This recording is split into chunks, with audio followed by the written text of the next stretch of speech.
2025-26 শিক্ষাবর্ষের স্নাতক ভর্তি পরীক্ষার সময়সূচি এবার জাতীয় নির্বাচন ও রমজানের কারণে এগিয়ে আসতে পারে। মেডিকেল সহ একাধিক বিশ্ববিদ্যালয় আগামী এক সপ্তাহের মধ্যে পরীক্ষার সময় নির্ধারণ করবে।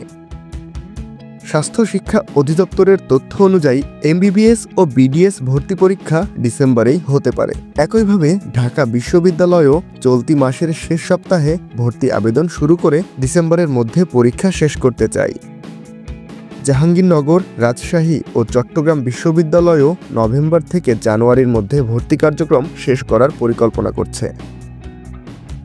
রাজশাহী বিশ্ববিদ্যালয় জানুয়ারির প্রথম সপ্তাহে পরীক্ষা নেওয়ার সম্ভাবনা দেখছে, যেখানে সিলেকশন বাদ দিয়ে একাধিক শিফটে পরীক্ষা নেওয়া হতে পারে। চট্টগ্রাম বিশ্ববিদ্যালয় চাকসু নির্বাচন শেষে ভর্তি পরীক্ষা বিষয়ে চূড়ান্ত সিদ্ধান্ত নেবে। নির্বাচন ও রমজানের আগে ভর্তি কার্যক্রম শেষ করার তাগিদে এ পরিবর্তন আনা হচ্ছে। সংশ্লিষ্টরা বলছেন, সেশন জট এড়াতেই এ উদ্যোগ। ফলে গত বছরের তুলনায় অন্তত 2 থেকে 3 মাস আগে ভর্তি কার্যক্রম শুরু ও শেষ হওয়ার সম্ভাবনা রয়েছে।